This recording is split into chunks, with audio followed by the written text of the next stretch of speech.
Thug Life படத்துல மாணிக்கம் வந்து சக்திவேல தூக்கி வளர்த்திருப்பாரு. அதனால சக்திவேல் வந்து மாணிக்கத்த அண்ணன், தம்பி அப்படிங்கிற மாதிரி கூப்பிடுவாங்க. அதே மாதிரி சக்திவேல் வந்து அமரன தூக்கி வளர்த்திருப்பாரு. அமரன் வந்து சக்திவேல அண்ணேன்னு கூப்பிடுவாரு. ஆனா சக்திவேல் வந்து அண்ணன் கூப்பிடாத அப்படின்னு சொல்லியிருப்பாரு. ஏன் அப்படிங்கிறதுக்கான ரெஃபரன்ஸா சக்திவேல் வந்து அமரன மகை மாதிரி அப்படிங்கிற மாதிரி சொல்லியிருப்பாரு. அதனால அண்ணன்னு கூப்பிடாதன்னு அடிக்கடி சொல்ற மாதிரி காமிச்சிருப்பாங்க. இந்த ஒரு ஃப்ரேம்ல மாணிக்கத்தோடைய போன்ல இருந்து அமரனுக்கு ஒரு மெசேஜ் வந்திருக்கும். அப்ப அமரன் வந்து மாணிக்கத்தோடைய நம்பரை மாணிக்கம் அண்ணேன்னு சொல்லி சேவ் பண்ணி வச்சிருப்பாரு. கமல்ஹாசன், சிம்பு நடிச்ச தக்லைஃப் படத்தோடைய ஹிடன் டீடைல்ஸ் தான் நாம இந்த வீடியோல பார்க்க போறோம். இந்த வீடியோல ஸ்பாய்லர்ஸ் இருக்கும். சோ படத்தை பார்த்தவங்க இந்த வீடியோவை பாருங்க. இந்த படத்தை தியேட்டர்ல பார்க்க மிஸ் பண்ணியிருந்தீங்க அப்படின்னா இப்போ நெட்ஃபிளிக்ஸ் ஓடிடில அவைலபிளா இருக்குது. வேணுங்கிறவங்க செக் பண்ணி பாருங்க. சக்திவேல் வந்து ஜெயிலுக்கு போகும்போது எல்லா பொறுப்பையும் அமரன் கிட்ட தான் கொடுத்துட்டு போவாரு. ஏன் மாணிக்கத்திட்ட கொடுக்காம அமரன் கிட்ட கொடுத்துட்டு போறதுக்கான டீடைல் வந்து இந்த ஒரு சீன்ல ஒரு பிரச்சனை வந்திருக்கும். மாணிக்கம் வந்து அந்த பிரச்சனையை ஹேண்டில் பண்ண தெரியாம ரூமுக்குள்ள போய் கதவை மூடுற மாதிரி காமிச்சிருப்பாங்க. அப்ப சக்திவேல் என்ன சொல்லியிருப்பாரு அப்படின்னா, ஒரு பிரச்சனைன்னு வந்த உடனே ரெஸ்பான்சிபிள் நீ எடுத்துக்காம ரூம் கதவை சாத்திக்கிற அப்படிங்கிற மாதிரி சத்தம் விடுவாரு. ஸோ அதனாலதான் வந்து மாணிக்கத்துக்கிட்ட கொடுக்காம அமரன் கிட்ட பொறுப்பை கொடுக்குற மாதிரி காமிச்சிருப்பாங்க. இந்த சீன்ல வியாபாரத்தை பெருசாக்கலாம் அப்படிங்கிற மாதிரி 3 பேரும் டிஸ்கஷன் பண்ணிக்கிட்டு இருப்பாங்க. அப்ப அதெல்லாம் ஒண்ணும் வேண்டாம் அப்படின்னு அந்த டீலை வந்து எடுக்காதீங்க அப்படிங்கிற மாதிரி சக்திவேல் வந்து அமரன் கிட்ட மாணிக்கத்துக்கிட்டையும் சொல்லியிருப்பாரு. அப்ப அமரன் வந்து வாட்ச பார்த்துட்டு நேரம் வரும்போது பார்த்துக்கலாம் அப்படிங்கிற மாதிரி சிம்பாலிக்கா ஆடியன்ஸ்க்கு கன்வே பண்ணியிருப்பாங்க. சக்திவேல் வந்து ஜெயிலுக்கு போகும்போது ஜீவா கிட்ட செயின், மோதிரம், பர்ஸ், கண்ணாடி எல்லாத்தையும் கொடுத்துட்டு போவாரு. ஆனா வாட்ச மட்டும் அமரன் கிட்ட கொடுத்துட்டு போவாரு. அதுக்கப்புறம் அவர் வந்து அந்த வாட்ச கழட்டவே மாட்டாரு. கிளைமேக்ஸ்ல கூட அந்த வாட்ச போட்டிருப்பாரு. இந்த சீன்ல சக்திவேல் வந்து என்ன சொல்லியிருப்பாரு அப்படின்னா, நான் 8 அடி பாஞ்சா குட்டி 18 அடி பாய மாட்டியா அப்படிங்கிற மாதிரி சொல்லியிருப்பாரு.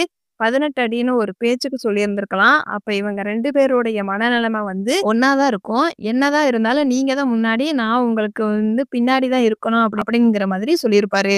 இந்த சீன்ல இந்திராணி வந்து ஐ லவ் யூன்னு சொல்லுவாங்க. சக்திவேலை பார்த்து அந்த வார்த்தையை விட வேல்யூபிளான ஒரு வார்த்தையை சொல்லியிருப்பாரு. ஐ ஆம் யுவர் ஆடம் அப்படிங்கிற மாதிரி. அதுக்கான மீனிங் என்ன அப்படின்னா, நீ எனக்காக பிறந்தவள், இல்லைன்னா நான் உனக்காக பிறந்தவன் அப்படிங்கிற மாதிரி அர்த்தம். சோ ஐ லவ் யூங்கிற வார்த்தையை விட ஒரு படி அதிகமான அன்பை சொல்லியிருப்பாரு.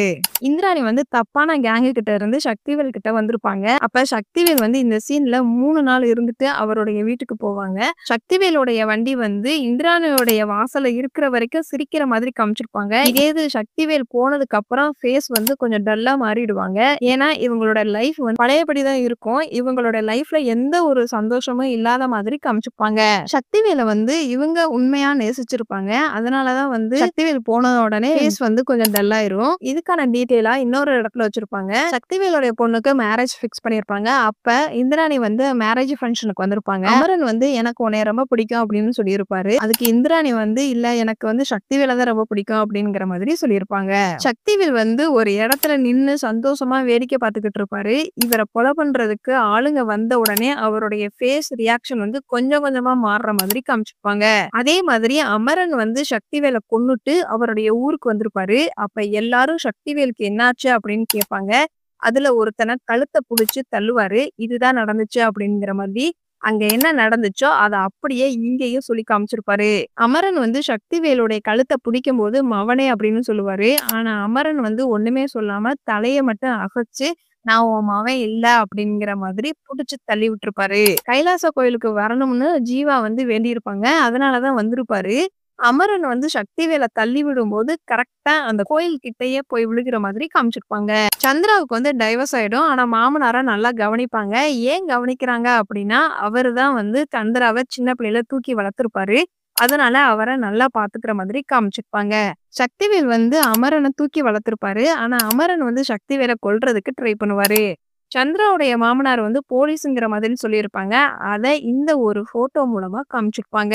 சந்திராவை ஒரு போலீஸ்காரர் வளர்த்ததுனால அவர் நல்லா படிச்சிருப்பாங்க, டாக்டரா இருப்பாங்க, கல்யாணம் ஆயிருக்கும், கடைசியா டைவர்ஸும் ஆயிருக்கும். சோ இவங்களுடைய லைஃப்ல வந்து நல்லது கெட்டது எல்லாமே நடந்திருக்கும். ஆனா இதே இது ரவுடி வந்து அமரனை வளர்க்கும் போது எந்த ஒரு நல்லது கெட்டதுமே நடந்திருக்காது. ரவுடி வந்து அமரனை தூக்கி வளர்த்ததுனால ரவுடியாவே அமரன் வந்து வளர்ந்திருப்பான். இதே இது ஒரு போலீஸ் வந்து ஒரு பொண்ணை தூக்கி வளர்த்ததுனால இந்த சமூகத்துல ஒரு நல்ல நல்ல பெரிய இடத்துக்கு வந்திருக்கிற மாதிரி, சந்திரா வந்து டாக்டரா இருக்கிற மாதிரி காமிச்சிருப்பாங்க. சக்திவேல்ல இந்த 4 பேரும் சேர்ந்து கொலை பண்ற மாதிரி காமிச்சிருப்பாங்க. இவங்களுடைய சாவு எப்படி இருக்கும் அப்படின்னா, அன்புராஜ் வந்து ஹெலிகாப்டர்ல ரெக்கையில தள்ளி விட்டுருவாரு. அதே மாதிரி பேத்ரோஸா வந்து ட்ரெயின்ல தள்ளி விட்டுருப்பாரு. மாணிக்கத்த கார்ல கூட்டிட்டு போய் தண்ணீல தள்ளி கொல்லுவாரு. அமரன் வந்து இவரை எப்படி கொல்லுவாரு அப்படின்னா, கப்பல்ல இருக்கும்போது கொல்லுவாரு. சோ இவங்க 4 பேருடைய கொல்றதுமே வந்து வண்டி வாகனம் மூலமா கொல்ற மாதிரி காமிச்சிருப்பாங்க. அதே மாதிரி சக்திவேல் வந்து எல்லாத்தையும் கொன்னாலும், இவர மட்டும் ஏன் கொல்ல மாட்டாரு அப்படின்னா, ஜீவா எங்க இருக்கிறான் அப்படிங்கிற விஷயத்த இவரு தான் வந்து சக்திவேல் கிட்ட சொல்லியிருப்பாரு. அதனால தான் கொல்ல மாட்டாரு. இந்திராணியோடைய கேரக்டர் வந்து இந்த படத்துக்கு தேவையில்லைன்னு சொல்ல முடியாது. சக்திவேல் வந்து சந்திராவ தேடி போகும்போது இந்திராணிய மீட் பண்றாரு. அப்ப இந்திராணி வந்து நான் சந்திராவா இருந்திருந்தா நீ என்னை காப்பாத்திருப்பியா? நீ என்னை இங்கிருந்து காப்பாத்தி கூட்டிட்டு போ அப்படிங்கிற மாதிரி சொல்லியிருப்பாங்க. அதனாலதான் வந்து சக்திவேல் இந்திராணிய கூட்டிட்டு வர மாதிரி காமிச்சிருப்பாங்க. மாணிக்கத்துடைய பொண்ணு வந்து சூசைட் பண்ணிடும். அப்ப அந்த பொண்ணு வந்து வாய்ஸ் நோட்ஸ் வந்து மாணிக்கத்துக்கு அனுப்பியிருக்கும். அதை கேட்டுட்டு தான் பாய் ஃப்ரெண்ட கடத்தி வச்சிருப்பாங்க. அப்ப சக்திவேல் வந்து என்ன சொல்லியிருப்பாரு அப்படின்னா, இவன் வந்து ரொம்ப மோசமானவன் அப்படிங்கிறதுக்கான டீட்டெயிலா, நீ என்ன எல்லாரையும் ஆக்சிடென்ட் பண்ணியிருக்கிற, எல்லா பொண்ணுங்க மேலயும் கை வச்சிருக்கிற, என் வீட்டு பொண்ணு மேலயும் கை வச்சிருக்கிற அப்படிங்கிற மாதிரி கேட்டுட்டு, இந்த பையன் வந்து ஒரு தப்பான பையன் அப்படிங்கிற மாதிரி சொல்லி கொலை பண்ற மாதிரி காமிச்சிருப்பாங்க. எப்போதுமே டைரக்டர் மணிரத்னம் படத்துல வந்து ஒரு தாலி சென்டிமெண்ட் ஒரு சீன் வச்சிருப்பாரு. அதேவே இந்த படத்துல இந்த ஒரு சீன்ல தாலிய காமிச்சிருப்பாங்க. இந்த தாலி வந்து ஒரு சமூகத்தை சேர்ந்தது அப்படிங்கிற மாதிரி மென்ஷன் பண்ணியிருப்பாரு. ஜீவா வந்து ரொம்ப கோவமா இருப்பாங்க. சக்திவேல் வந்து இந்திராணி வீட்டுக்கு போனதுனால, அப்ப சக்திவேல் என்ன சொல்லுவாரு அப்படின்னா, எல்லாருக்கும் பிபி, சுகர் இருக்கிற மாதிரி எனக்கு இந்த மாதிரி ஒரு நோய் இருக்குது அப்படின்னு நீ நினைச்சுக்கோ அப்படிங்கிற மாதிரி சொல்லியிருப்பாரு. ஜீவாவை ஃபர்ஸ்ட் டைம் சக்திவேல் வந்து உடம்பு சரியானதுக்கு அப்புறம் பார்க்க வரும்போது, நான் வந்து ரங்கராய சக்திவேல்னு சொல்ல வந்திருப்பாரு. அப்ப இல்ல நான் சக்திவேல் தான் அப்படின்னு சொல்லுவாரு. செகண்ட் ஹாப்ல எங்கேயுமே வந்து ரங்கராய சக்திவேலுங்கிற பேரை மென்ஷன் பண்ணியிருக்க மாட்டாரு. சக்திவேல் பேரை மட்டும்தான் மென்ஷன் பண்ணுவாரு. கிளைமேக்ஸ்ல சக்திவேலுக்கு அமரன் மேல இன்னும் பாசம் இருக்குது அப்படிங்கிறதுக்கான டீட்டெயில தான் போலீஸ் வந்து அமரனை ஷூட் பண்ண வரும்போது கூட தள்ளி விட்டுட்டு ஷூட் பண்ற மாதிரி காமிச்சிருப்பாங்க. ஆனாலும் அந்த குண்டு வந்து அமரன் மேல பட்டுரும். இந்த படத்துல அமரனுக்கு வந்து பிரவுன் கலர் ஷர்ட் தான் அதிகமா போட்டுட்டு வருவாரு. சக்திவேலுக்கும் மாணிக்கத்துக்கும் ப்ளூ கலர் ட்ரெஸ் தான் போட்டுட்டு வருவாங்க.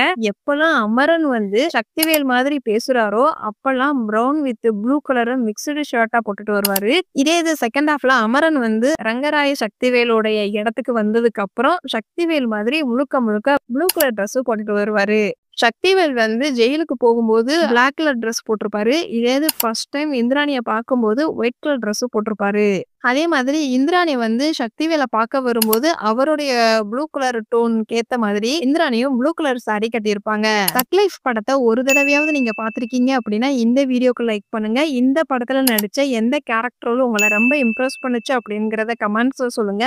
இதுக்கு முன்னாடி நம்ம சேனல்ல தக் லைஃப் படத்தோடைய ஹிடன் டீடைல்ஸ் வீடியோ பார்ட் 1க்கான வீடியோ கமெண்ட் பாக்ஸ்ல லிங்க் இருக்குது. வேணுங்கிறவங்க செக் பண்ணி பாருங்க. தக் லைஃப் படத்துல இதெல்லாம் நான் நோட் பண்ண சின்ன சின்ன ஹிடன் டீடைல்ஸ். இந்த மாதிரி படத்தோடைய ஹிடன் டீடைல்ஸ் நீங்க இன்னும் தெரிஞ்சுக்கணும் அப்படின்னா நம்மளுடைய சேனலை சப்ஸ்கிரைப் பண்ணி பெல் ஐக்கானையும் கிளிக் பண்ணுங்க.